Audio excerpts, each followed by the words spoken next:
Olá, gente, passando aqui para compartilhar com vocês mais uma mensagem, mais uma pregação, mais uma reflexão bíblica, ok? E eu quero, nessa reflexão, meio que usar de uma continuidade daquilo que nós estávamos falando, né? Eu comecei voltei a fazer as minhas lives já há alguns dias, né? E numa dessas lives a gente tratou de um assunto chamado as 3 etapas da vida cristã, e depois nós tratamos de pessoas que, aquele que ouve a palavra do Senhor tem que dar fruto. Até nem me lembro como que a gente chamou a mensagem e tudo mais. Mas nessa segunda mensagem, eu lembro que eu citei uma mensagem que eu ministro chamado 3 relacionamentos que devemos ter com a palavra de Deus, ok? Mas antes de falar desses 3 relacionamentos que nós devemos ter com a palavra de Deus, nós precisamos entender que há uma pergunta a ser feita. E a pergunta é: como devemos nos relacionar com a palavra de Deus? Qual é o tipo de relacionamento que nós devemos ter com a palavra de Deus? Então hoje eu estou aqui gravando, né, no conforto da minha casa. Estou aqui hoje num lugar mais tranquilo. Vai dar para a gente conversar um pouco mais. Daqui a pouco eu tenho que levantar só para desligar umas coisas que estão ali no fogo. Mas vai ser mais tranquilo hoje. Então vamos lá. Eu quero fazer essa reflexão. E essa reflexão, ela vai trazer para nós um entendimento. Por quê? Porque nós precisamos entender quais são os relacionamentos que nós devemos ter com a palavra de Deus. Qual é o tipo de envolvimento que nós temos e qual é o real envolvimento que deveríamos ter. Porque assim, como surgiu essa mensagem? Como que eu comecei, Deus me trouxe essa mensagem? Mais ou menos, há quase 10 anos atrás, eu morava em Sapucaimirim. A minha filha era pequena, né? E a gente estava recém-casado.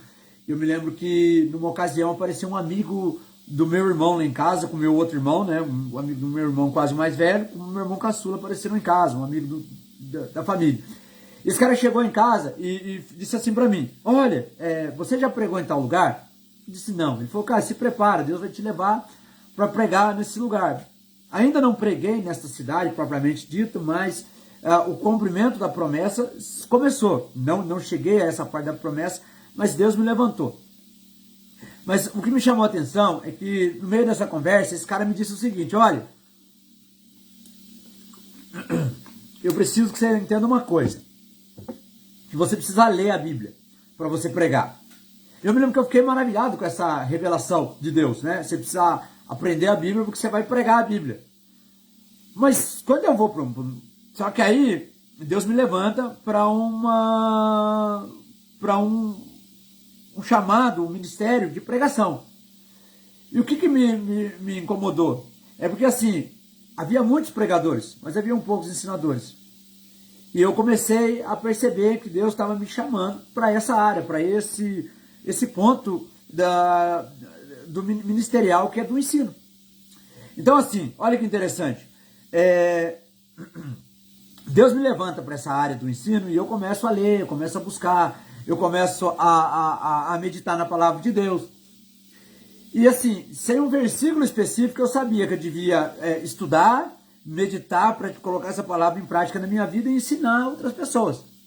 Então tudo que eu aprendo, eu não sou uma represa, eu sou um rio corrente. O que eu aprendo, eu transmito. O que eu recebo, eu dou, né? O que acontece? Por que eu estou dizendo isso?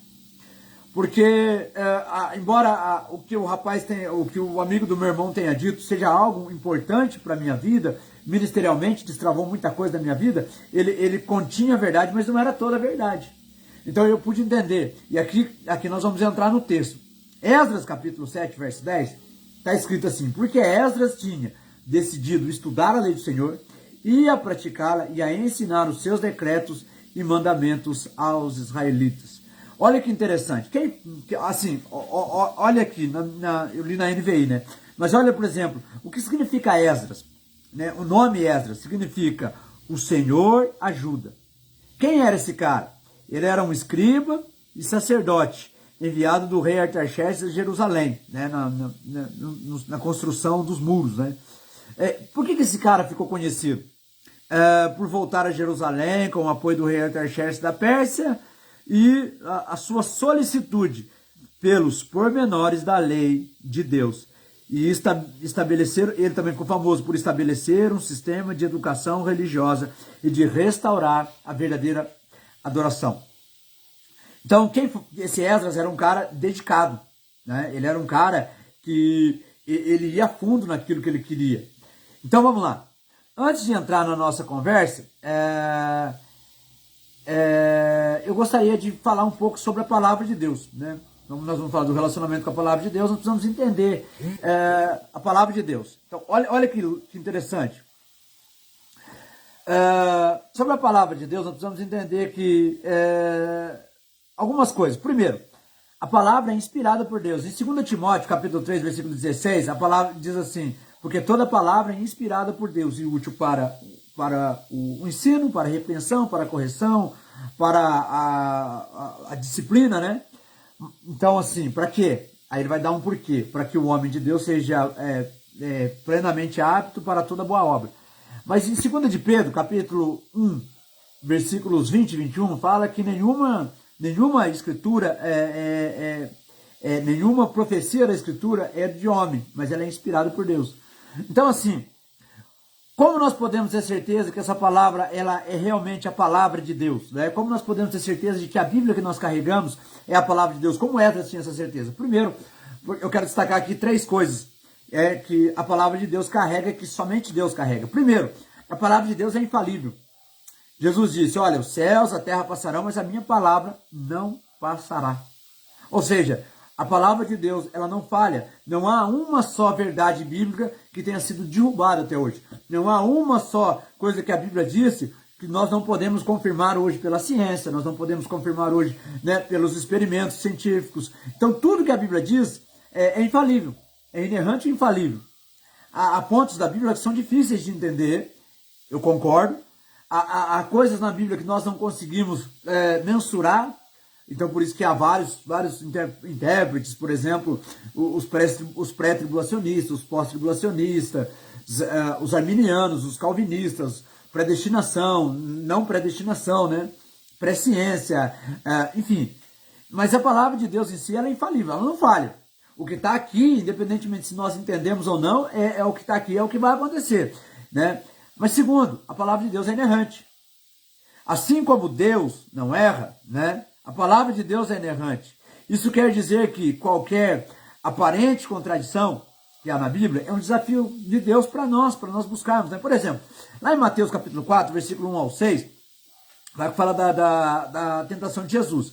Mas num desses versículos, Jesus está sendo combatido pelo diabo, e o diabo diz: está escrito. Qual é a resposta de Jesus? Também está escrito. O que Jesus quer dizer? Né? Que o que nós não conseguimos entender ou mensurar por um versículo, nós precisamos entender o todo. Aliás, a Bíblia diz, né, que é no todo das Escrituras que estão a palavra, né? Na soma das suas palavras está a verdade. Então, assim, nós precisamos entender, a palavra de Deus é inerrante. Números 23, 19, por boca de Balaão, Deus diz assim, Deus revela, faz uma revelação que é muito, muito importante. Ele diz: Deus não é homem para mentir, e nem tampouco é um filho do homem para que se arrependa. Então a palavra de Deus ela é infalível, ela é inerrante, mas ela também é imutável. Já citei o texto, mas eu quero citar de novo, né? Céus e terras passarão, mas a minha palavra não passará. Palavras do nosso Senhor Jesus Cristo. Ou seja, a palavra de Deus ela é imutável, né? O mundo muda, os tempos mudam, mas a palavra de Deus não muda. Malaquias 3:7, por exemplo, 3:6, perdão, a Bíblia diz o seguinte, Deus falando por boca de Malaquias, diz: eu Senhor, não mudo. Em Tiago 1,17 diz: nele não há mudança e nem sombra da variação. Ou seja, só a palavra de Deus carrega essas 3 características que Deus tem. É infalível, inerrante e imutável. Então, com isso em mente, nós precisamos pensar o que Esdras poderia então ter entendido a partir desse entendimento, né, a partir dessa revelação. O que Esdras pode ter entendido então? Primeiro, que a palavra de Deus é o nosso único manual de regra de fé e prática. Não existe outro. Não existe, a Bíblia não é um dos manuais de regra de fé e prática. Ela é o manual de regra de fé e prática. Por exemplo, em 1 Coríntios 10:11, o apóstolo Paulo diz assim: tudo quanto foi escrito, toda a escritura, foi escrito para o nosso ensino. Romanos 15:4, Paulo diz, 1 Coríntios 10:11 diz assim, está falando do povo de Israel, ele diz, estas coisas lhes aconteceram e foram escritas. Para quê? Para o nosso ensino, para quais são chegados os fins dos tempos. Em Romanos 15:4, Paulo diz ainda, né? Tudo quanto foi escrito para nosso ensino, para nossa esperança. Ou seja, a Bíblia não é um dos manuais de regra de fé e prática, ela é o único manual de regra de fé e prática, né? Por quê? Porque um segundo aspecto que Ezra pode ter entendido é que pela palavra de Deus, é pela palavra que Deus chama os seus escolhidos para a salvação. Não existe outra forma de Deus chamar, né? O Espírito Santo age em cima daquilo que a palavra de Deus fala. Ou seja, a fé vem pelo ouvir. E o ouvir da palavra de Deus, né?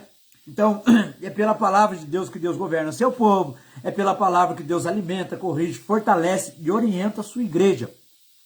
Isso significa que não é a igreja que está acima da palavra, mas a palavra que está acima da igreja. E é a palavra que tem autoridade sobre a igreja e sobre os profetas, sobre a doutrina. É a palavra de Deus que traz a doutrina, né? Então não há igreja, não há denominação, não há pastor, não há padre, não há papa, não há concílio, não há nada que possa suplantar a autoridade da palavra de Deus.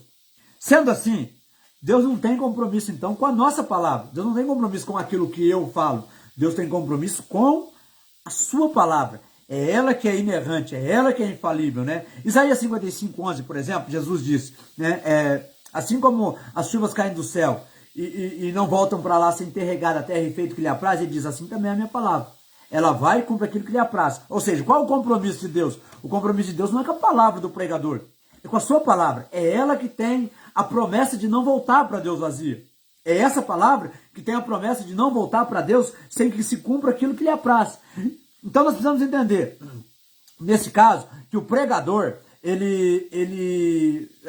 portanto, pode-se dizer que ele não prega suas próprias ideias, mas deve pregar a palavra. Em 2 Timóteo 2:2, por exemplo, Paulo diz, pregue a palavra e não sobre a palavra. Nós vamos falar disso um pouco mais adiante, mas vale adiantar aqui, né? O pregador não prega a palavra. O pregador, irmãos, ele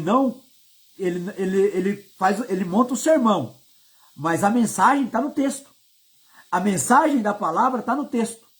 Isso significa que o pregador não vai para o texto com as suas ideias, ele vai para o texto, né, com o que o texto tem já como trilho, né? Então, a palavra de Deus, ela é, por si só, autossuficiente. Com esse pequeno, ou com esta introdução do que é a palavra de Deus, nós já entendemos, então, o que é a palavra de Deus e o que muito provavelmente possa ter chamado a atenção de Esdras na palavra de Deus. Com essa base em mente, a pergunta a ser feita é, como nós devemos nos relacionar com a palavra de Deus? Como nós vamos nos relacionar com a palavra de Deus? E aqui a minha resposta é, há 3 relacionamentos que nós devemos ter com a palavra de Deus. Então, o que podemos aprender com esse texto, né, que nós expomos aqui, de Esdras capítulo 7, versículo 10? Primeiro, antes propriamente de entrar no texto ou na ministração, eu quero destacar aqui 2 coisas que a NVI trouxe para mim que eu achei muito interessante. A NVI traduziu o texto porque Esdras tinha decidido e dedicado. Algumas traduções colocaram, Esdras colocou no seu coração não se dedicar, ou Esdras tinha plantado no seu coração o não parar de fazer, né? E aqui eu quero destacar os 2 verbos. Primeiro, decisão. Segundo, dedicação. Quando nós falamos que Esdras decidiu, quando nós decidimos, nós começamos algo. Decisão é o ato que nós temos para começar alguma coisa. Então decidimos fazer uma dieta. Decidimos fazer uma leitura bíblica, né? Todo ano, por exemplo, na virada do ano, quase todos os cristãos decidem, olha, né? ou dizem decidir fazer algo durante aquele ano. E a pergunta a ser feita é, quanto tempo dura essa decisão? Né? Então, decidir é começar, é tirar o projeto do papel, é dizer, olha, vamos começar. Mas a gente não pode viver só da decisão, temos que viver da dedicação. Então a Bíblia diz que Esdras decidiu, ou seja, ele começou, mas ele dedicou-se. E olha que interessante, dedicação fala de perseverança. Dedicação fala de alguém que começa e termina. Porque alguém diz com muita propriedade, temos uma ótima iniciativa e uma péssima acabativa. Começamos, por exemplo, como eu disse, ler a Bíblia, começamos um relacionamento que nós dizemos que vai durar para a vida toda e não chegamos a terminar, né? Começamos uma dieta, um projeto, um regime, né? Mas raramente levamos até o fim. Então começamos a ler a Bíblia, né? Começamos a fazer as coisas para Deus e não terminamos. Então Esdras está nos mostrando que devemos começar e terminar. Isso não é uma coisa só de Esdras, né? Jesus, em Lucas 28, ele fala daquele que se senta para começar a construir. Depois ele fala de alguém que vai sair à guerra. Mas olha que interessante o que Jesus vai dizer. Ele diz, olha, aquele que vai construir, né, ele precisa sentar primeiro para dizer, olha, eu vou começar a construir. Eu tenho como terminar? Então, antes de começar, né, Esdras decidiu e dedicou-se. Então, antes de começar, Esdras sentou e calculou. Será que dá certo? Será que é esse o caminho? Será que é esse, né? A forma como que eu deveria agir? Então, assim, essa foi o ponto de partida, né? Esdras decidiu e dedicou-se, né? Então, precisamos ter essa mente de que começando algo devemos terminar. Mas, o que exatamente nós podemos dizer que Esdras decidiu e dedicou-se? O que propriamente chamou a atenção de Esdras? Qual foi a dedicação, né, de Esdras?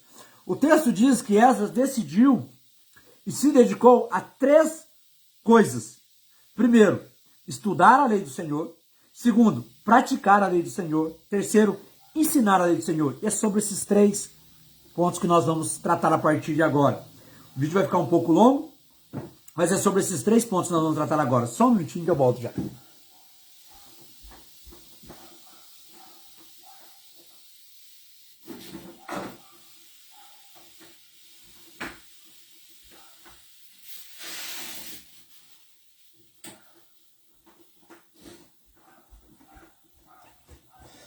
Então vamos lá, gente. Esdras, então vamos lá. Vamos retomar aqui onde a gente parou.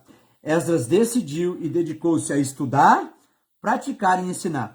Nós vamos analisar, à luz das Escrituras, em textos paralelos ao que nós estamos aqui estudando, alguns textos, nós vamos abrir alguns lugares na Bíblia, mas eu quero começar então. Primeiro, qual foi a primeira dedicação de Esdras? Esdras decidiu estudar a lei do Senhor.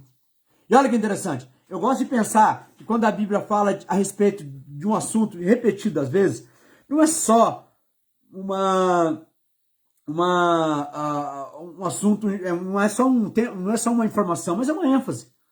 E a ênfase na Bíblia, nós podemos encontrar algumas delas, algumas grandes ênfases na Bíblia, fala sobre estudar a lei do Senhor. Então, a Bíblia fala repetidas vezes, nós devemos estudar a lei do Senhor. Mas por que estudar a lei do Senhor? Né? Para que essa ênfase? Primeiro, eu quero destacar que Jesus disse que na Bíblia, na palavra de Deus, a salvação. E é só pela palavra de Deus que conhecemos, ou que nós podemos conhecer Jesus. João capítulo 6, versículo 39, ele diz, vocês examinam as Escrituras porque acreditam que nela está a vida eterna, ou seja, salvação. E são elas que testificam de mim. Ou seja, quando nós olhamos para a Bíblia, ela aponta para Cristo, ela é a história de Cristo, ela é a história que Deus escreveu, né? Quando por exemplo, nós olhamos, nós chamamos isso na teologia de convergência bíblica, tudo converge em Cristo. Então Jesus está dizendo, a Bíblia converge em mim, né? Então, a Bíblia, através de estudar a Bíblia, nós temos salvação e conhecemos a Jesus. Então, Jesus fala também de que esse conhecimento, nós conhecemos Jesus, e ele fala que esse conhecimento nos leva à salvação. Em João capítulo 8, verso 32, está escrito, e conhecerão a verdade, e a verdade vos libertará. Jesus disse, as minhas palavras são justiça e verdade. Elas são o que nos livra do cativeiro, né, da nossa corrupção. Olha que interessante. Então, estudar a palavra de Deus nos leva a ser salvo, nos leva a conhecer Jesus e nos leva a uma libertação. Por que eu estou dizendo isso? Porque tem uma mensagem que eu prego, inclusive eu quero trazer ela um pouco mais detalhada, numa ocasião mais oportuna, chamada o que pode matar a igreja? Qual a única coisa que pode matar a igreja? Então assim, a igreja não morre por causa da perseguição. A igreja não morre por falta de profeta. A igreja não morre por falta de templo. A igreja não morre por falta de dinheiro, né? Ou por falta de revelação, ou por falta de membros. A igreja morre por falta de palavra. A única coisa que pode matar a igreja é a falta de conhecer a Deus, desse conhecimento de Deus, que vem através das escrituras, que vem através do ensino da palavra, né? Oséias capítulo 6, versículo 3, aliás, Oséias capítulo 4, verso 6, Oséias diz o seguinte: o meu povo está sendo destruído porque lhe faltou conhecimento. Então a única coisa que pode destruir a igreja é a falta de conhecimento, não é a perseguição, não é a falta de dinheiro, nada disso destrói a igreja. O que destrói a igreja? O meu povo é destruído porque falta conhecimento. Então é interessante que a única coisa que pode destruir a igreja é isso. Porque alguém disse, agora eu não me recordo quem foi a pessoa que disse, mas ele diz, olha, o sangue dos mártires é a sementeira do evangelho. Isso significa que quanto as pessoas morrerem pelo evangelho, não acaba com a igreja. Quanto mais se persegue a igreja, né? A igreja é como uma massa de bolo, quanto mais bate, mais cresce. Então, não é isso que acaba com a igreja, né? Então, o que acaba com a igreja é a falta de conhecimento. E o mesmo Oséias, no capítulo 6, e agora sim o capítulo 6, versículo 3, ele dá a solução. Como nós resolvemos essa questão? Ele diz, capítulo 6 de Oséias, versículo 3, ele diz, conheçamos a Deus e prossigamos em conhecê-lo. Prossigamos a Deus. E conheçamos a Deus e prossigamos nesse conhecimento. Ele não fala só de um conhecimento inicial. Lembra que a gente falou no primeiro vídeo sobre as 3 etapas da vida cristã, de uma progressividade? Nós precisamos progredir, né? Filipenses capítulo 3, versículos 14 e 15, Paulo diz, esqueçam-me das coisas que para trás, 13 e 14, perdão. Ele diz, esquecemos das coisas que para trás ficam e avançando para as que adiante de mim estão. Paulo está dizendo que há uma progressividade em conhecer a Deus, em caminhar nas caminhadas. Se você ainda não viu essa primeira mensagem, tá aí no meu Facebook, né, chamado As 3 Etapas da Vida Cristã. Agora, por que eu estou dizendo isso? Porque nós precisamos desse conhecimento. E se eu pudesse dar um conselho, né, eu sempre digo isso, eu falo, gente, se eu puder dar um conselho para vocês hoje, eu daria talvez o mesmo conselho que o apóstolo Paulo deu a Timóteo, na sua primeira epístola, né? No capítulo 4, verso 13, Paulo diz a Timóteo, né, aplica-te à leitura. A NVI traduziu esse texto como a leitura pública das Escrituras, mas eu creio que Paulo não estivesse falando somente da leitura pública das Escrituras, mas ele estivesse talvez comentando com Timóteo, olha, uma leitura particular é importante, uma leitura de bons livros são importantes, uma busca por um crescimento, né, de conhecer a Deus é importante. Como que eu posso afirmar isso? Porque o mesmo apóstolo Paulo, ele diz o seguinte, na segunda epístola, quando você vier, passa em Troade na casa de Carpo, pega os meus pergaminhos e os meus livros. O mesmo apóstolo Paulo que está dizendo, olha, o mesmo apóstolo Paulo que está dizendo que ele queria que Timóteo lesse, ele está dizendo, eu tenho esse padrão de vida. Então pense comigo, isso foi o conselho do apóstolo Paulo a Timóteo. Mas e se fosse Jesus hoje? Dizendo para você, até a minha chegada, aplica-se à leitura, aplica-te em conhecer a Deus, aplica-te em caminhar com Deus, aplica-te em conhecer ao seu Deus, né? Daniel vai dizer, olha, um povo que conhece seu Deus é forte e fará proezas. Então vamos lá. Por que eu estou dizendo isso? Porque nós hoje estamos vivendo uma época de banalização da palavra de Deus. Nós assistimos hoje os púlpitos eivados, cheios de profecia, cheios de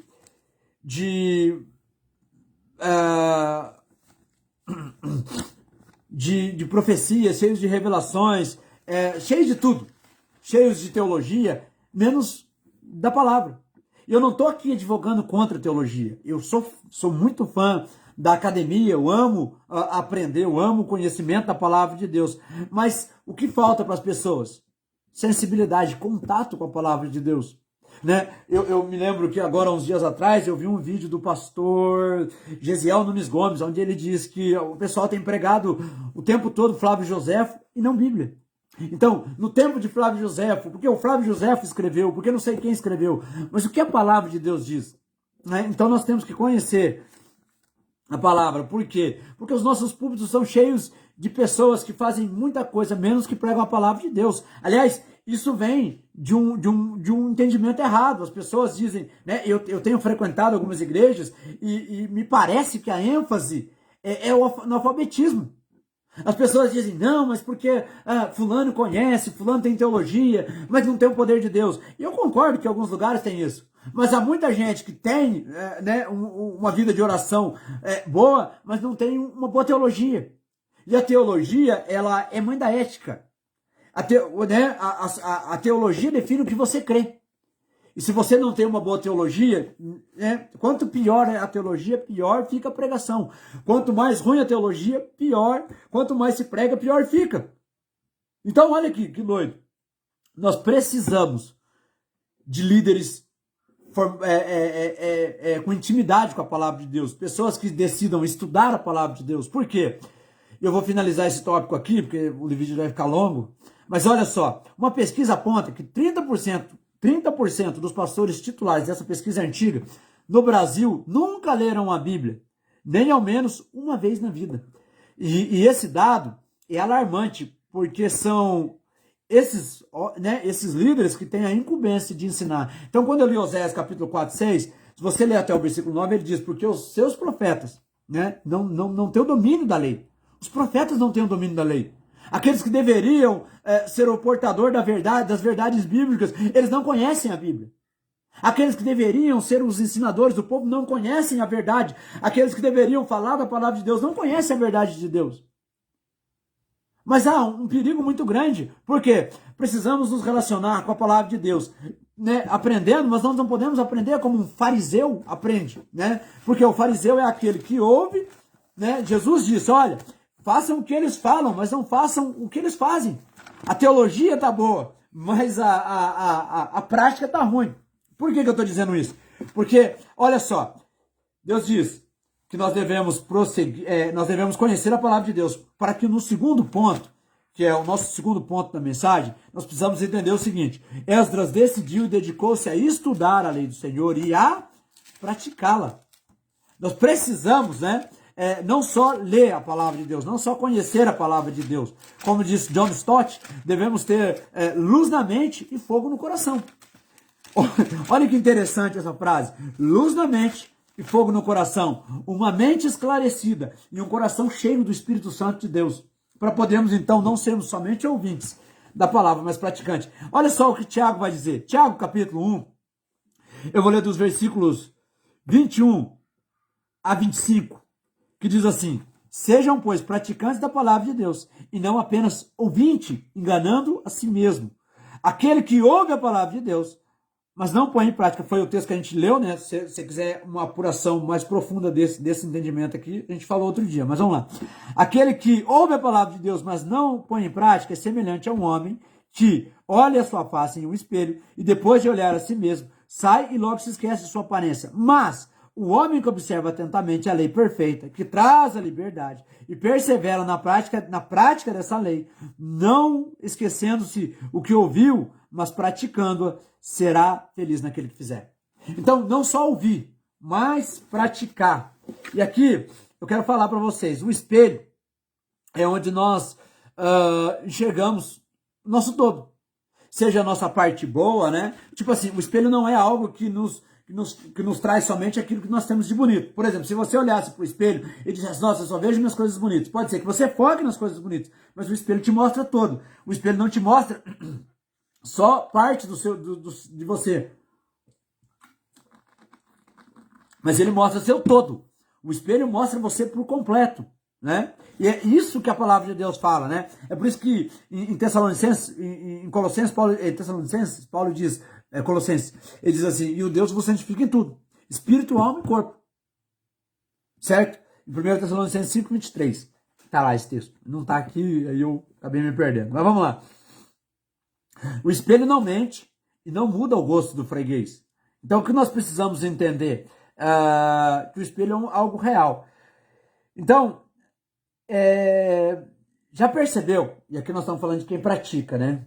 E eu vou falar um pouco mais disso mais adiante. Mas olha só, já percebeu que quando alguém para de ler a Bíblia, ou para de ser exposto à palavra de Deus, essa pessoa para de orar, essa pessoa para de ir à igreja, essa pessoa para de ter comunhão, essa pessoa começa a relativizar a palavra de Deus, e rapidinho essa pessoa cai, porque ela saiu da frente do espelho, e logo se esqueceu de como é sua aparência. Então, o que muda na sua vida não é o que você ouve no domingo no culto, na igreja, nos dias de culto, mas é o que você passa a fazer na segunda-feira, que é o que o pastor Anderson Silva chama de a igreja de segunda-feira. No seu trabalho, na sua escola, na sua família, na sua rua. Ou seja, o cara, e Paulo e Tiago é enfático ao dizer que as pessoas que ouvem e não praticam, elas enganam somente a si mesmas. Por exemplo, um cristão que está todo dia, todo culto, mas é mentiroso, é blasfemo, fala palavrão, né? Ou é alguém desonesto nos negócios, ele é alguém que está enganando a si mesmo.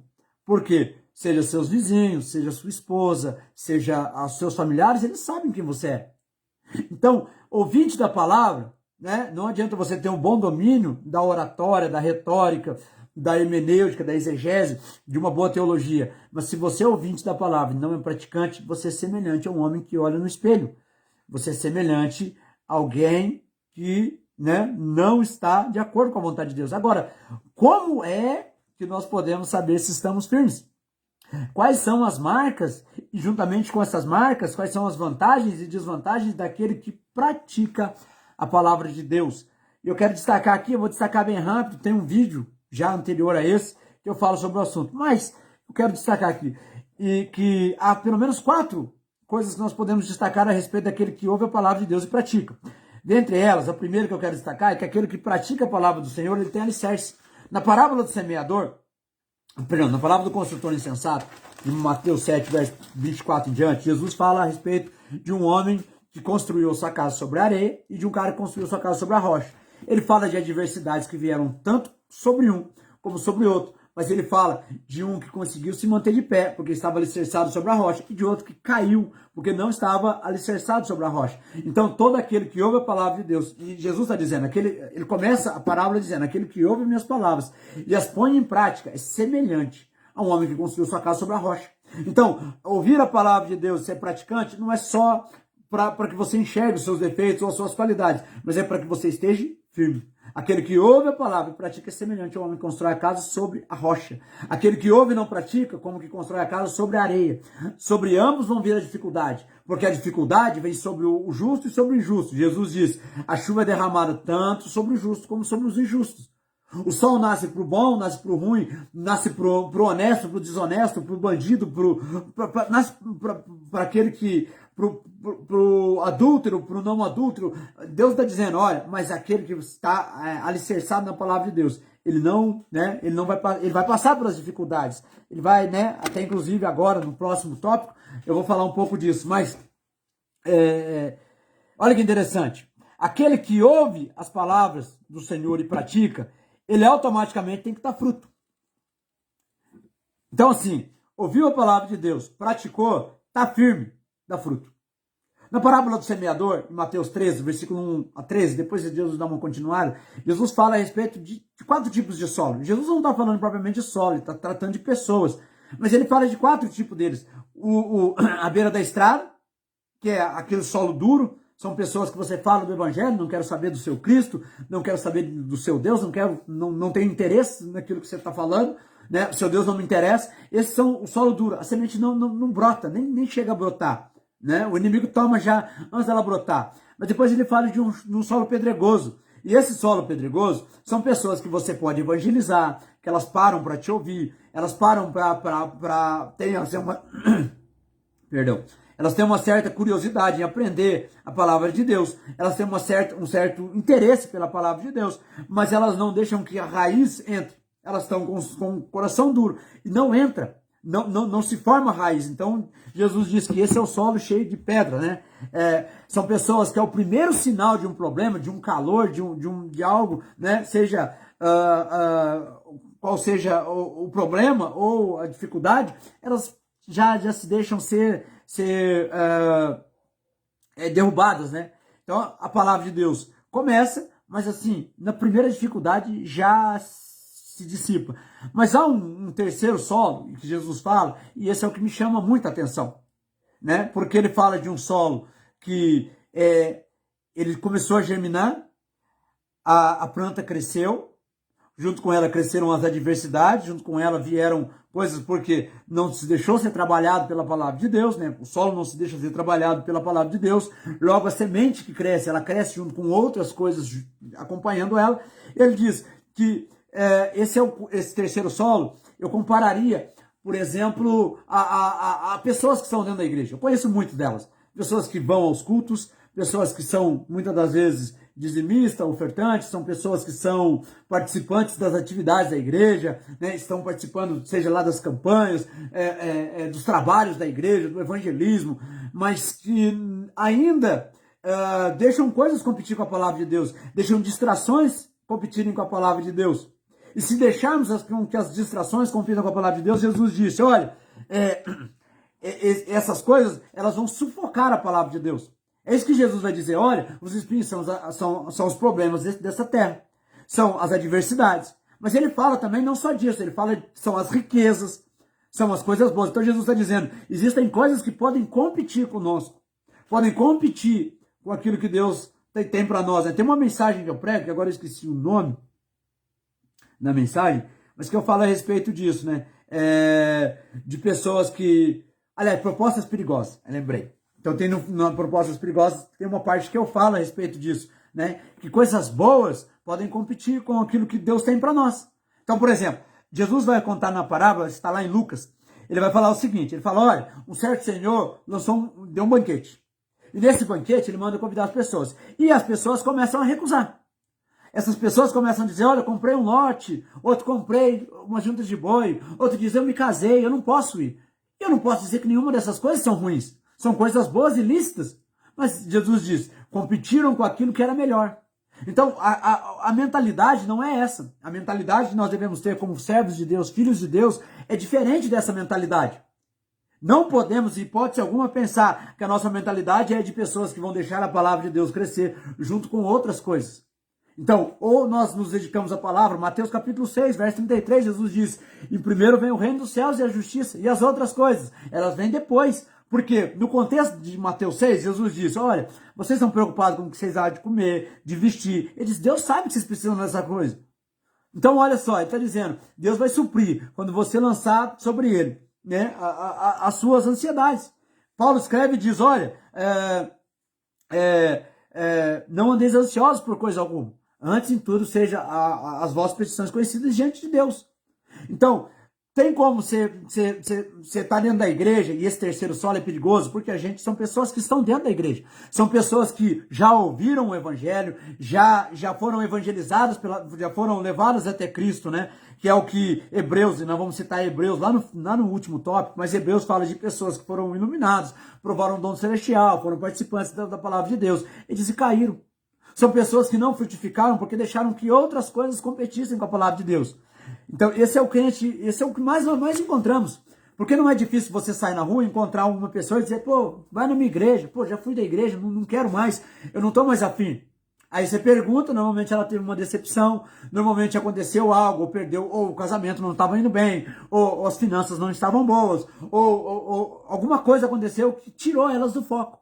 E Jesus vai dizer, olha, esse espinho pode sufocar. Esse espinho pode matar a palavra de Deus. Então, são pessoas, e é perigoso isso, né? Nós que estamos dentro da igreja sabemos como isso funciona, né?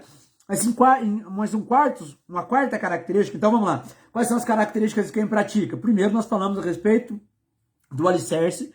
Segundo, nós falamos a respeito do fruto. E terceiro, nós vamos falar que aquele que ouve as palavras de Deus e pratica, ele é bem sucedido em tudo quanto fizer. Em Josué, capítulo 1, eu gosto do texto de Josué. No capítulo 1, no versículo, nós sempre citamos o 9, né? Então, somente ser forte e corajoso, eu serei contigo. Tá lá o texto. É um texto muito bonito, um texto muito interessante. Mas ele veio no bojo de uma perícope, né? De um trecho bíblico.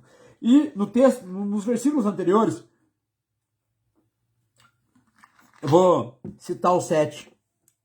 vou citar os 6 em diante, para a gente entrar no contexto. Ele diz, sede forte e corajoso. Por quê? Você conduzirá esse povo para a terra para herdar a terra que prometi sob juramento aos seus antepassados. Somente seja forte e muito corajoso. Tenha cuidado de obedecer a toda a lei que o meu servo Moisés lhe ordenou. Não se desvie dela, nem para a direita, nem para a esquerda, para que você seja bem-sucedido onde quer que andar. Então, verso 8 diz assim, não deixe de falar as palavras do livro da lei e meditar nelas de dia e de noite. Então, Deus chama, Josué diz para Josué, olha, qual é o ponto? Meditar na palavra de Deus. Ele fala de falar primeiro, mas a ideia é falar e meditar. Quando ele fala de falar, é de alguém que fica repetindo aquelas palavras, né? Era como se ele estivesse dizendo, olha, leia, leia, leia, leia, leia, né? E ele diz, medite na palavra, né? Mas qual é o objetivo? Aí ele diz lá, para quê? E esse para quê é um indicativo de propósito. Ele diz, para que você cumpra fielmente. Lembra que a gente está tratando sobre praticar? Então ele diz, você tem que cumprir fielmente tudo quanto nela está escrito. Ele diz isso, só então, finalzinho, parte B do verso 8, só então o quê? Só depois de você ouvir, só depois de você praticar fielmente, e você falar, ele diz, só então você será bem-sucedido e os seus caminhos prosperarão. A prosperidade para aquele que ouve a palavra de Deus, pratica e ensina. A prosperidade para um pastor fiel às escrituras. A prosperidade para alguém que decidiu, para um pastor, para um irmão da igreja, que decidiu seguir fielmente o que está escrito. Se nós seguimos o que está escrito, e eu estou falando prosperidade não no quesito de sermos ricos, milionários, ou termos mansões, ou termos dinheiro sobrando, mas ele está falando de uma prosperidade. O que é prosperidade? Eu gosto de quando o pastor Silas está falando, acho que uma entrevista com o Cabrini, ele diz assim, olha, nós confundimos a ideia de prosperidade. Prosperidade não é riqueza. Prosperidade não é você ostentar. Prosperidade é Deus suprir a sua necessidade. Necessidade é você olhar para o vizinho da sua direita ou da sua esquerda e você descobrir que o seu salário, a sua renda é menor que a deles, mas você não deve para a agiota, você não está endividado até o pescoço, a sua vida é tranquila, você tem dinheiro para sair, para ofertar na vida dos outros. Isso é prosperidade. Prosperidade é você ter uma vida, né, um casamento saudável, filhos bem criados, ter uma vida com Deus apoiada na palavra dele. Isso é ser bem-sucedido. Nós entendemos que quando ele diz para quê, quando ele indica esse propósito, ele está dizendo, cara, é para isso. E ele diz só então, esse só então é o ponto final de todas as coisas. Ele diz só depois que você for fiel às escrituras e que você vencerá. Mas em quarto lugar, em quarto e último lugar, né, o quarto solo, ele fala de uma terra boa, né? Aliás, perdão, desculpa, a gente já passou dessa, né? Ele fala, peraí, gente, tem frutos, vamos lá, um quarto aspecto, perdão, eu me perdi aqui, gente. Então vamos lá, nós falamos que aquele que ouve e pratica, vamos só recapitular, quem ouve e pratica, ele tem alicerce, ele dá fruto, ele é bem sucedido e recebe bênção da parte de Deus. E esse texto eu gostaria de abrir com vocês, que está lá em Hebreus, no capítulo de número 6 e versículo de número 4 em diante. Eu vou ler todo o texto, e depois que eu ler todo o texto, eu quero voltar devagarinho, a gente vai trabalhar o texto ponto a ponto. Hebreus, capítulo de número 6, versículo 4 em diante. O texto sagrado diz assim, ora, para aqueles que uma vez foram iluminados, provaram o dom celestial, tornaram-se participantes do Espírito Santo, experimentaram a bondade da palavra de Deus e os poderes da era por vir, e caíram, é impossível que sejam reconduzidos ao arrependimento, pois para si mesmos estão crucificando o Filho de Deus, e sujeitando a desonra pública, ou algumas traduções trazem como ignomia, pois a terra que absorve a chuva, que cai frequentemente sobre ela, e da colheita proveitosa aqueles que a cultivam, recebe bênção da parte de Deus. Mas a terra que produz espinhos e ervas daninhas é inútil e logo será amaldiçoada, e seu fim é ser queimado. Então vamos lá. Quem ouve a palavra de Deus e pratica, tem bênçãos. É óbvio que ele está falando de pessoas que convertidas. Por quê? Porque ele fala de pessoas que foram iluminadas, que provaram o dom celestial, que foram participantes do Espírito Santo, experimentaram a bondade da palavra de Deus e os poderes da era vindoura. É uma pessoa que foi convertida. Então ele está falando de pessoas que já tiveram um contato com a palavra de Deus, né? Que, inclusive, ele vai tratar a ideia da chuva como sendo a palavra de Deus, né? Que gera frutos, mas ele diz que essas pessoas chegaram a cair. E por que elas caíram? Né? Porque não praticaram. Mas dentro desse boi, ele não está falando de uma espécie de crente comum. Ele fala de crente, né? Que poderia ter recebido muito mais de Deus, mas que caiu.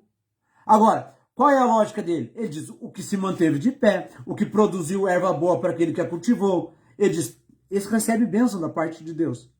Mas ele diz, e o que não pratica, né? Ou que não dá frutos, ou que produz espinhos e abrolhos, ele desperta está da maldição. Então, bênção e maldição estão colocados nesse bojo, né? nesse entendimento de que alguém que ouve pratica. Se nós voltarmos um pouco ali, quando nós estávamos falando, por exemplo, dos solos, ele fala de 4 terras. Aqui ele está falando de terra também. Né? Alguém pode dizer, mas ele não está falando de pessoa, ele está falando de terra. Né? Mas aí eu digo, terra queima? Que incinerador que é esse? Né? Terra não queima de modo literal. Então ele está falando de pessoas que, está falando de cristãos.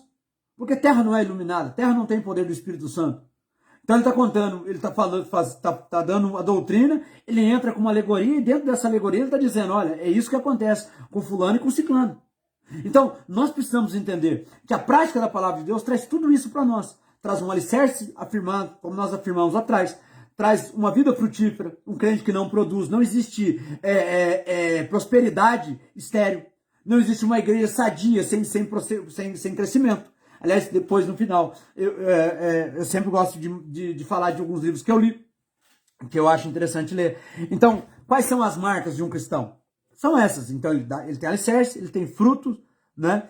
Ele tem um caminho bem sucedido, e nós já falamos que sucesso aqui e prosperidade não tem a ver com dinheiro, tem a ver com uma vida próspera, e ele fala de pessoas que recebem bênção ou maldição, dependendo daquilo que dependendo do caminho que ele escolhe. Porque Jesus vai dizer, né? Tem uma porta estreita e uma porta larga. Você, foi uns vídeos atrás, nós falamos sobre as 3 etapas da vida cristã, citando Mateus capítulo 7, versículos 13 e 14, onde o próprio Jesus vai falar a respeito disso. Então, quando Jesus fala a respeito disso, ele está falando de pessoas que vão escolher uma vida ou outra. Certo? Então, vamos lá. Primeiro tópico.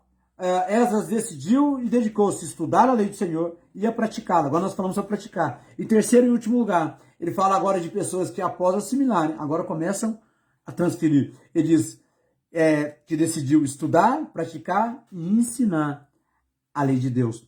E aqui eu quero, né, dar a ideia do ensino.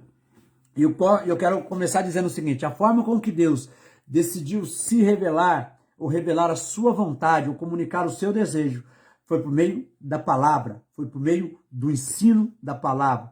Por isso, aprender e praticar a palavra é tão importante no processo, porque aquele que ouve e não pratica, né, ele não pode ensinar. Então, olha que interessante, eu ouvi uma frase há um tempo atrás que mudou, né, a minha perspectiva a respeito de como nós devemos nos relacionar com a palavra de Deus.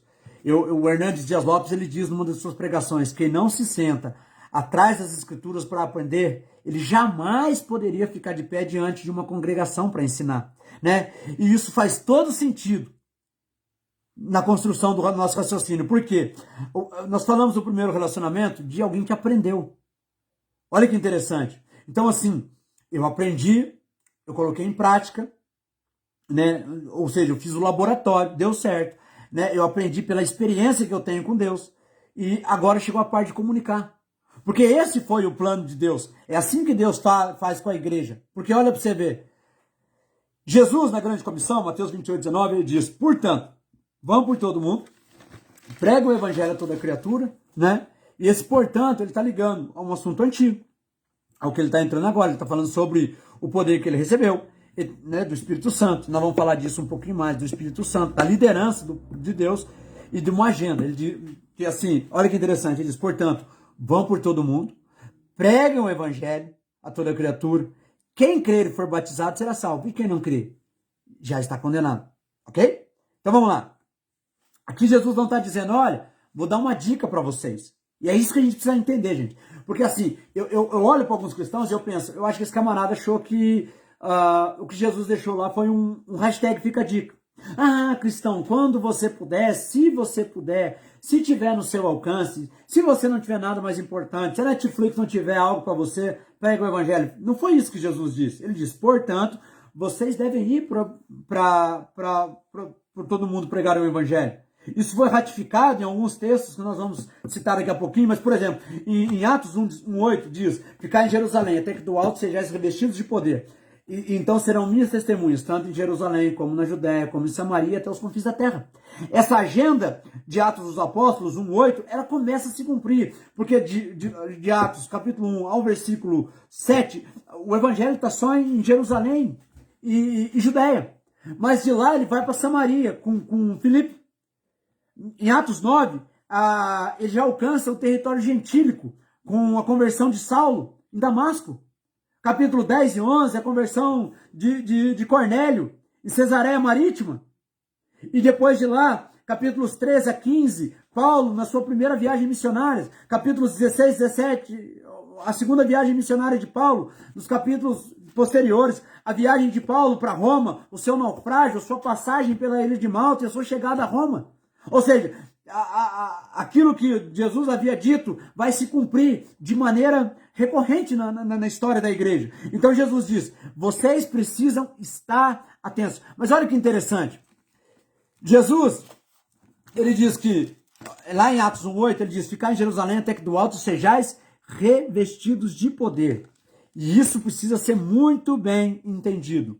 Porque, já disse John Stott, ele diz o seguinte, eu gosto de uma frase do Stott que ele diz assim, antes de enviar o Espírito Santo à igreja, antes de enviar a igreja ao mundo, Deus envia o Espírito Santo à igreja. E essa ordem não pode ser invertida. Então, antes de enviar a igreja a pregar ao mundo, Deus envia o seu Espírito Santo à igreja. Sem o Espírito Santo, então assim, vamos lá, depois de aprender e praticar, Jesus sinaliza que não devemos sair pregar o evangelho de qualquer maneira. Ele fala, primeiro, nós precisamos do Espírito Santo. Em Lucas capítulo 24, verso 49, está escrito o seguinte, eu lhes envio a promessa de meu Pai, mas fiquem na cidade até que sejam revestidos do poder do alto. O que é ser revestido do poder do alto? É ser cheios do Espírito Santo de Deus. Jesus manda que os discípulos que haviam aprendido com ele a palavra, haviam praticado com ele a palavra, né? Já haviam expulso demônios. Agora esperassem o enchimento do Espírito Santo. Jerusalém aqui, né, que Jesus está falando, no cenáculo, ele está falando de um QG, de uma igreja, de um local onde você se enche do Espírito Santo de Deus, busca a presença de Deus, aprende da palavra de Deus, para depois você sair. Essa ordem não pode ser invertida. Há muitos saindo pregar o evangelho sem ser cheios do Espírito Santo. Há muitos que não estão debaixo da autoridade do Espírito Santo e saem pregar, saem viver uma vida contrária às Escrituras. Mas o segundo aspecto dessa agenda de pregação de Jesus é que ele diz que nós não podemos sair sem a liderança. Todo o cristão, ele precisa ter líder. 2 Timóteo 2:2, Paulo diz, o que você aprendeu de mim, você ensina a homens idôneos e esses ensinarão a outros. Olha que interessante. Deus está dizendo o seguinte, Jesus diz o seguinte, Paulo está dizendo o seguinte, ele está dizendo, olha, você tinha um líder, você se tornou um líder, e agora você está liderando pessoas que posteriormente liderarão outras pessoas. Liderança não acaba na gente. É por isso que o Douglas Gonçalves tem uma mensagem que ele fala, nós devemos nos tornar servos inúteis, porque nós somos servos inúteis. Quando que eu descubro que a minha vida, que o meu ministério frutificou? Quando eu me tornei inútil. Quando que o pai descobre que ele fez um bom trabalho pelo filho dele, né, na criação de um filho dele? Quando aquele filho diz, pai, agora eu não preciso mais do Senhor, eu já aprendi a fazer sozinho. O servo, o líder, ele só é um líder bom quando ele trabalha para se tornar inútil. Um líder bom, ele é um líder que trabalha para ser esquecido. Entendeu? E nós precisamos da liderança. Nós precisamos prestar contas a uma liderança. Nós precisamos centralizar a nossa vida em alguém. Uma igreja, alguém que não está sujeito à autoridade de uma igreja. Ele não pode estar sujeito a fazer nada no reino de Deus. Lucas capítulo 10, versículo 17 a 24, Jesus fala de uma prestação de contas. Ele manda os discípulos a pregar. E quando eles voltam prestando conta. A primeira viagem de Paulo e Barnabé, eles vão, quando voltam, prestam conta. Precisamos prestar conta. Você não pode liderar se você não está debaixo de uma liderança. Se você não está debaixo de uma autoridade. Se você não tem um líder, você não pode liderar. Jesus ensina isso em Mateus 8, versículo 7 a 9, quando ele está conversando com o centurião romano. O centurião romano nos ensina algo que é maravilhoso. Olha o que ele vai dizer.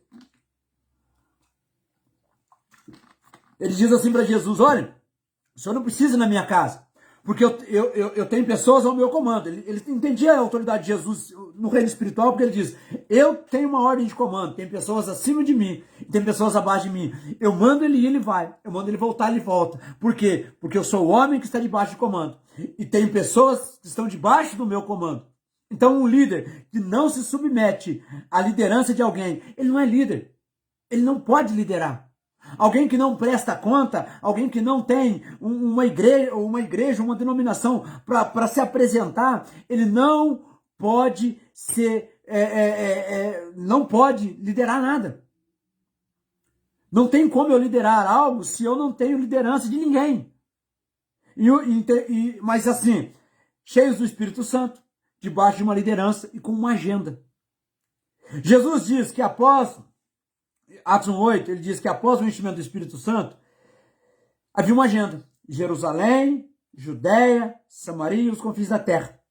E aqui fica um negócio importante. A igreja, ela não é para dentro das quatro paredes. Ela é para fora das quatro paredes.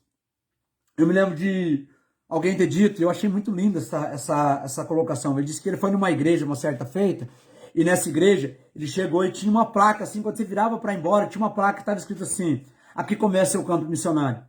Porque, como eu disse lá atrás, mais ou menos no meio da live, eu disse assim: o que muda a sua vida não é o que você ouve dentro da igreja no domingo, mas é o que você pratica na segunda-feira. O que muda a nossa vida é a nossa igreja de segunda-feira. Então Jesus falou: vocês estão aprendendo, mas precisam ensinar. A igreja não é para dentro de si, é para fora. A igreja é aqui, ali e além fronteiras. Não é primeiro. Olha que interessante, porque Jesus não diz: não é primeiro em Jerusalém, depois na Judéia, depois em Samaria e depois no confim da terra. Ele está dizendo: é tudo junto. É aqui, lá e acolá. E aqui Jesus deixa algo importante, porque ele diz que todos devem pregar. Todos devem falar do Evangelho de Deus. Todos devem ter esse desejo de pregar o Evangelho de Deus. Por quê? Porque nós criamos a teologia do ônibus. O Nicodemos, Augusto Nicodemos, ele fala disso. Nós achamos que a igreja é como um grande ônibus. Por quê? Porque a igreja, ela está cheia. Mas como um ônibus, ela tem... Nós tratamos o pastor como sendo o motorista que dirige, o tesoureiro como sendo o cobrador e o restante da igreja como sendo passageiros. Está todo mundo sentado lá sem fazer nada. E não é assim. Todos nós somos chamados para pregar. Né? Eu não consigo entender cristãos que já estão trilhando há um bom tempo na vida cristã, mas que, por exemplo, não tem um testemunho pessoal para contar, não tem um ensino para compartilhar, não tem um versículo da Bíblia que ele conhece. Porque é estranho, gente. E como que eu, tipo assim, mas eu não tenho tanta habilidade para pregar. Sério? Eu vou citar aqui o exemplo da mulher samaritana, lá de João 4. João 4, Jesus está indo para Jerusalém, ele está fazendo um trajeto, né? Agora não lembro se ele está indo ou está voltando, mas ele tem um encontro com uma mulher samaritana, junto ao poço de Jacó. E é interessante que ali não se relata quanto tempo eles tiveram de conversa. Não me parece que foi uma conversa curta, antes dos discípulos voltarem, mas a primeira coisa que aquela mulher tem é uma revelação de quem Jesus é. Isso o cristão tem que ter. Se você está na igreja e não tem uma revelação de quem Jesus é, você precisa se converter. Mas após ela ter um entendimento de quem Jesus é, a primeira coisa que essa mulher faz, qual é a primeira coisa que ela faz? Ela sai gritando pela cidade: eu conheci o Cristo. Vocês precisam conhecer o Cristo. Ou seja, ela não sai se vangloriando de ser santa, de ser presbiteriana, de ser pentecostal, de ser tradicional, de ser calvinista, de ser arminiana. Ela não sai dizendo, sou da igreja A, B ou C, sou do Saião, sou do Coque. Não é isso que ela sai dizendo. Ela sai dizendo, eu conheci algo que mudou a minha vida. E é isso que o cristão tem que fazer. Pregar o evangelho. Falar da palavra de Deus. Falar do conhecimento. Né? Nós temos o Gadareno, por exemplo, mesma coisa. Jesus vai lá, salva aquele homem, muda a história dele. Quando Jesus está indo embora, ele diz, posso ir com o senhor? Não, fica aqui e prega o evangelho. Quando Jesus volta, esse cara tinha evangelizado Decápolis. Decápolis não era uma cidade, era um conjunto de 10 cidades. Aquele homem, sem a Bíblia, sem o Instagram, sem o TikTok, sem o Facebook, sem o WhatsApp, sem nada, ele conseguiu evangelizar 10 cidades. Quando Jesus volta 2 anos depois, aquela cidade está inteira e já reconhece Jesus quando ele desce do barco. Olha que interessante. Então, o cristão que não compartilha, sabe? Todo cristão tem que compartilhar. Se você tem um encontro com Cristo, se você nasceu de novo, se o Espírito Santo de Deus habita em você, você precisa compartilhar da palavra de Deus. Por quê? Isso tudo desemboca, né, numa frase que eu creio que todos nós deveríamos ouvir. Se você nunca ouviu essa frase, se você é um cristão, mas nunca ouviu essa frase, existe algo errado com o seu cristianismo. Em João capítulo 4, versículo 39, aquelas pessoas olham para aquela mulher samaritana e dizem, agora nós não acreditamos em Jesus por causa daquilo que você falou. Nós tivemos uma experiência com ele. Será que as pessoas, quando nós a convidamos para... Será que nós convidamos as pessoas, pregamos o evangelho para que elas tenham uma experiência com Deus? Será que nós falamos, né, a respeito daquilo que Deus quer falar, tem falado ao nosso coração? Então, esse é o entendimento. Porque pregar o evangelho, gente, não é ter uma boa teologia, não é ter não é uma eloquência melhor, não é ter uma, como que eu posso dizer, palavras difíceis, não é você impostar a voz para falar, mas é você, alguém disse que pregar o evangelho é preparar o caminho, avivamento, aliás, é preparar o caminho para a vinda do Senhor. Pregar o evangelho é apresentar a Cristo e dizer quem ele é. Ou seja, João capítulo 1, versículo 29. Olha o que é pregar o evangelho. É você olhar e gritar como João Batista. Eis o Cordeiro de Deus que tira o pecado do mundo. Isso é pregar o evangelho. É você dizer, o Cordeiro que estava preparado para nós chegou, é Cristo, foi para a cruz, ressuscitou. E agora nós estamos em Cristo Jesus. Se com a boca você crê, se com o coração você crê, com a boca você confessar que Deus ressuscitou Jesus entre os mortos, você tem a vida eterna. Mas aonde essa mulher fez isso? Lá onde ela estava. Então nós devemos voltar à nossa Samaria, não para viver aquilo que nós estávamos vivendo. Nós devemos voltar a Samaria com aquele entendimento de que encontramos Jesus junto ao poço. E agora não mais vivo eu, Cristo vive em mim. Paulo escrevendo aos Filipenses, ele diz que... Ele diz assim, olha, eu tive a melhor criação, fui judeu de judeu, contra a lei fariseu, ele disse, mas tudo isso eu considerei perda por causa de Cristo, eu considero todas as coisas como lixo para conhecer a Cristo e apresentar a Cristo a outras pessoas. Esse é o plano. Nós precisamos entender que nós precisamos voltar à nossa Samaria para pregar. E pregar o quê? A Cristo e esse crucificado. A ordem é, pregue a palavra e não sobre a palavra, mas tudo que a palavra diz, porque Paulo diz, toda palavra inspirada por Deus, ela é útil para o ensino, para a repreensão, para a correção, para que o homem de Deus seja plenamente cheio e apto para toda a boa obra. Você não foi chamado para ser somente uma represa, mas para ser um rio. Tudo que entra, tudo que Deus faz em você, precisa gerar para outro. Uma árvore não é plantada para tratar de si mesmo. Você não foi feito para você mesmo, você foi feito para os outros.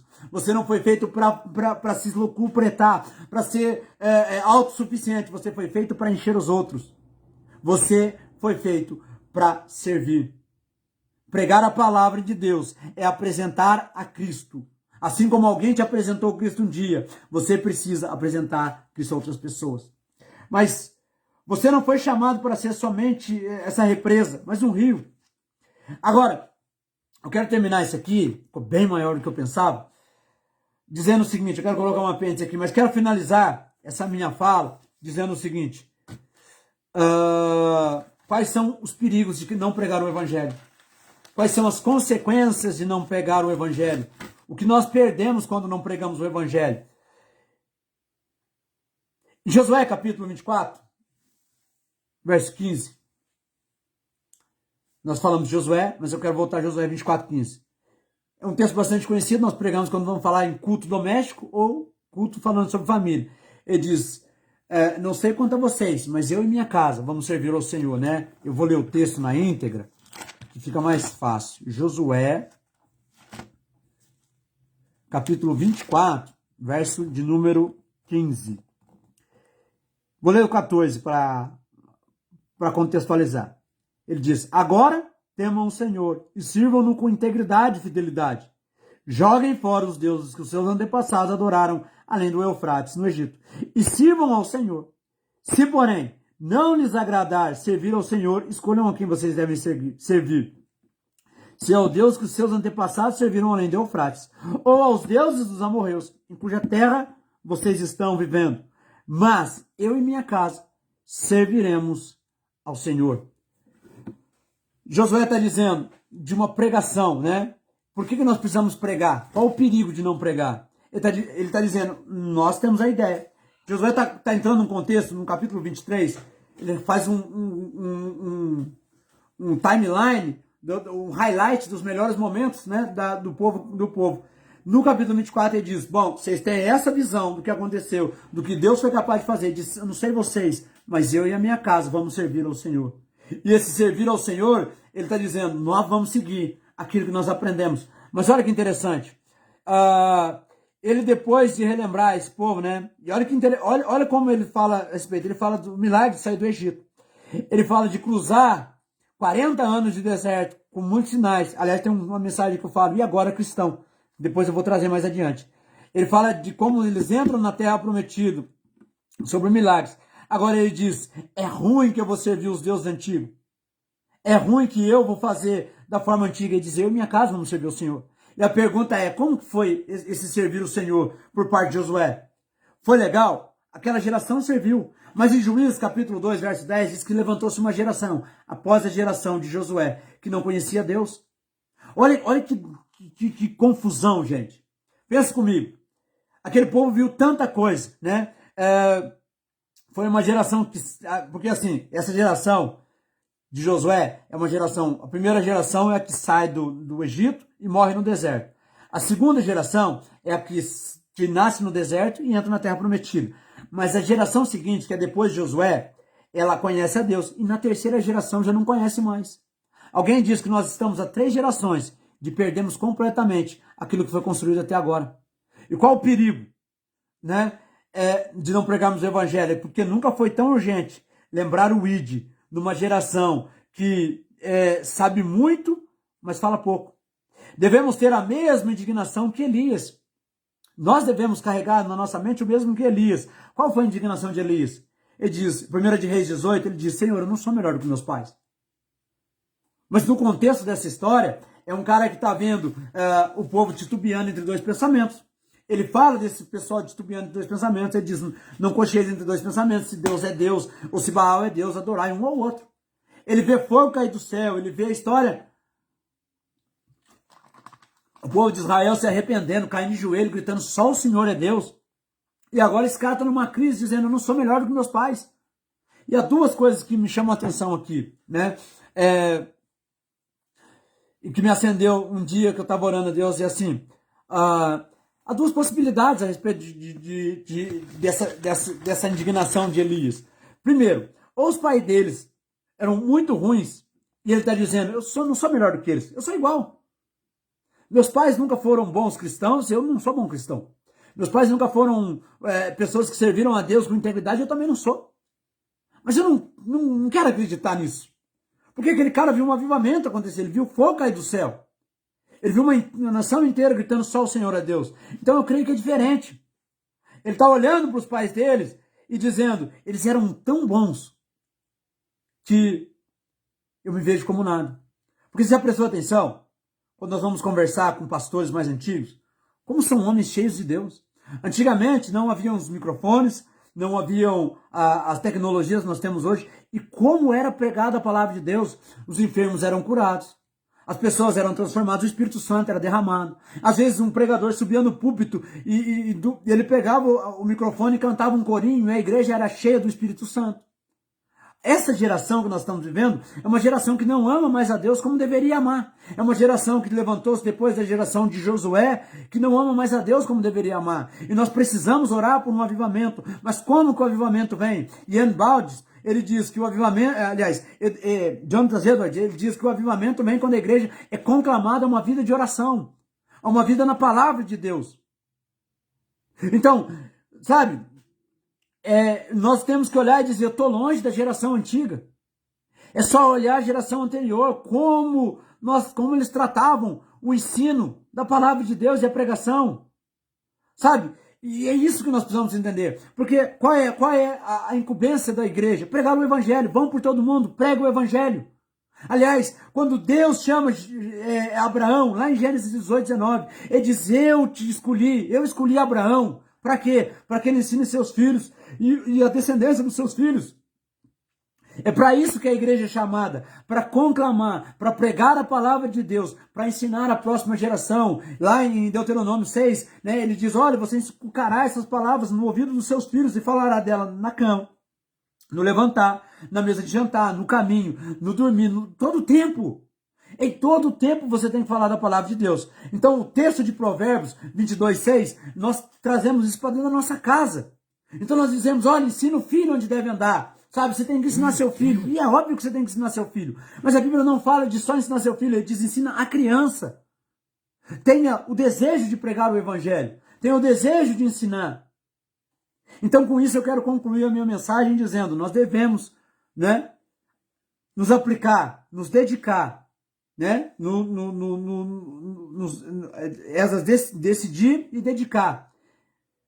Estudar a palavra do Senhor, praticar e ensinar. Precisamos nos relacionar com a palavra de Deus corretamente. Deus nos chamou para orar por um avivamento que só será possível ou que só virá se estivermos andando na palavra. Se não pregarmos a palavra, vamos comprometer a próxima geração. Avivamento não é novidade. Avivamento é retorno às raízes. Nós precisamos de uma vida na palavra de Deus. Nós precisamos buscar a presença de Deus. E antes de tudo, lembrarmos, nós devemos estudar a palavra do Senhor, praticá-la e ensinar. Eu quero finalizar essa live, que ficou maior do que eu imaginava. Eu deveria ter dividido os tópicos, né? Mas a gente vai fazer isso uma outra hora. Deus abençoe a sua vida, você que ficou, vai assistir depois, né? Eu quero depois chamar vocês para falar sobre um material que eu estou disponibilizando, né? Nós estamos disponibilizando um material de livros de ensino teológico, e eu gostaria que, se depois você pudesse dar uma olhada lá nos nossos materiais.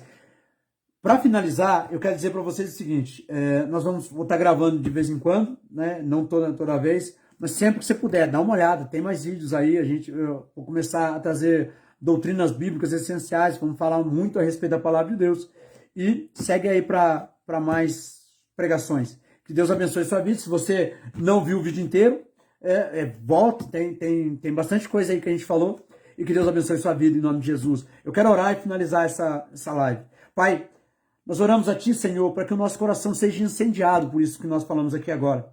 Que nós sejamos, ó Deus, cheios do desejo, da dedicação, da decisão e da dedicação de estudar a palavra do Senhor. Que o nosso coração queime no aprender aquilo que o Senhor tem para nós. Que o nosso coração queime de praticar aquilo que ouvimos e entendemos da palavra do Senhor. E que nós possamos ser o porta-voz da Tua palavra, Senhor. Abençoa a nossa casa, a nossa igreja, o nosso ministério. Nos leva, Senhor, a um nível de maturidade maior do que antigo. Que o Senhor possa nos tirar do conforto da mesmice e nos colocar no confronto das mudanças. Que nós venhamos não a tratar a palavra do Senhor como um interruptor a ser desligado ou uma torneira a ser fechada, mas que nós possamos sempre manter a nossa vida alinhada com o propósito do Senhor, nos relacionando não só de maneira correta, mas de maneira constante com a Tua palavra. Esse é o nosso pedido nessa tarde, em nome de Jesus e para a glória de Deus. Amém? E glória a Deus. Amém, gente?